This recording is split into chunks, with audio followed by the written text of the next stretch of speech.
კადრები დალუქული საკნიდან სასჯელ აღსრულების მე-16 დაწესებულების თანამშრომელთა წინააღმდეგ გამოძიება დაიწყო.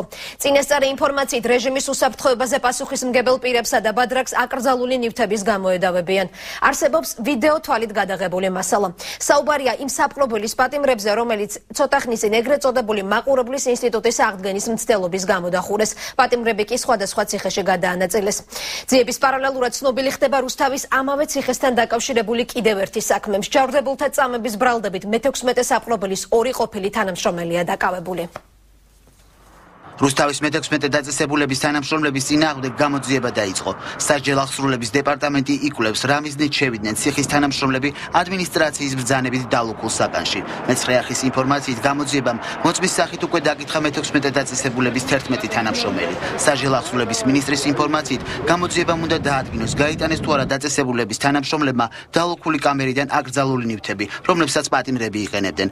ციხის თანამშრომლები ბრალდებებს უარყოფენ და აცხადებენ, რომ მინისტრს მცდარი ინფორმაცია მიაწოდეს.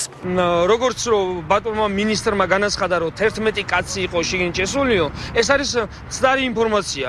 ჩვენ გვაქვს სია, რომელიც 11 ადამიანის გარდა კიდე იყვნენ იქ.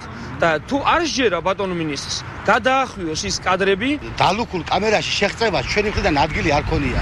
20 რიცხვიდან მან იყო კამერა ღია, სადაც ისვენდნენ ჩვენი თანამშრომლები, მაგრამ ბატონი მინისტრი სასჯელ აღსრულების მინისტრმა მე-16 დაწესებულებაში მომხდარ ფაქტთან დაკავშირებით განცხადება მე-9 არხის ეთერით გააკეთა. მისი ინფორმაციით აღნიშნული დაწესებულება ერთ-ერთი ყველაზე პრობლემატური იყო და მისი დაშლის გადაწყვეტილება მიიღო. სოზარ სუბარის საპატიმრო დაწესებულებებში ეგრეთ წოდებული მაყურებლების არსებობაზეც საუბრობს და აცხადებს, რომ აღნიშნულ ფაქტებს ადგილი მის დანიშვნამდე ჰქონდა. რამდენიმე ოთახი, სადაც სავარაუდოდ აკრძალული ნივთები იყო, ჩაიკეტა და თანამშრომლები გააფრთხილეს, რომ იქ არ უნდა შეხვიდეთ.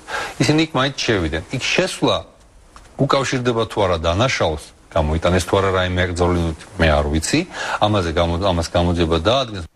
მინისტრის მიერ მოყვანილი ფაქტების უზუსტობაზე საუბრობენ მე-16 დაწესებულების თანამშრომლები და აცხადებენ, რომ მათი მხრიდან კანონსაწინააღმდეგო ქმედებას ადგილი არ ქონია.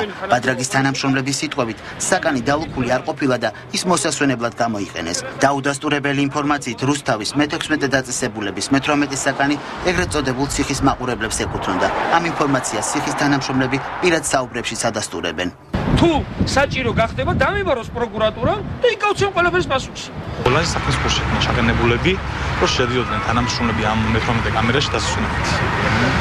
და ბატონი მინისტრი სწორი ინფორმაცია მიეძლო ბატონ მინისტრს. ციხის თანამშრომლების განმარტებებზე სასჯელ აღსრულების დეპარტამენტში ამ ეტაპზე კომენტარს არ აკეთებენ. პრესამსახურში კი განმარტავენ, რომ ჩაიდინეს თუ არა რუსთავის მე-16 დაწესებულების თანამშრომლებმა დანაშაული, გამოძიება დაადგენს.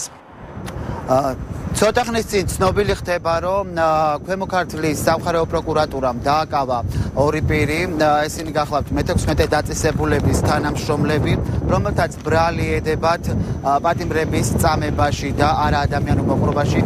მე შეგახსენებთ, რომ საუბარია ყოფილ თანამშრომლებზე ამ შემთხვევაში. მათ ბრალი წარედგინათ 154 მუხლის პრიმა მუხლით, ასე ვთქვათ, და მათ აღკვეთ ღონისძიებას რუსთავის სასამართლო 48 საათში განიხილავს.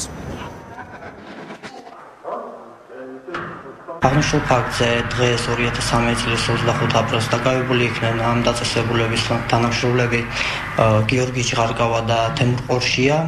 აღნიშნული პირები დაკავებული იქნენ სასამართლო განჩინების საფუძველზე, ასევე სასამართლო განჩინების საფუძველზე ერთი კვირით ადრე დაკავებული იქნენ ამავე დაწესებულების დირექტორი ვაჟა ცხედიანი, მისი მოადგილე დავით მომლაძე, ასევე უსაფრთხოების სამსახურის უფროსი იონა ლუკიძე.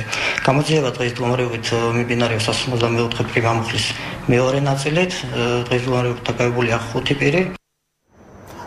დღესვე პროკურატურის ინფორმაციით თბილისში ჩამოვიდა შტუტგარტის პროკურატურის პროკურორი, რომელიც არჩილ კბილაშვილს შეხვდა და სწორედ ეს პროკურორი განიხილავს იმ მასშტაბურ საქმეს, რომელიც ეხება ციხეებში ადამიანის წამებას და არა ადამიანურ მოპყრობას. მადლობთ. რუსთავის მე-16 დაწესებულების შესახებ ირაკლი მამალაძე საუბრობდა პირდაპირ ეთერში.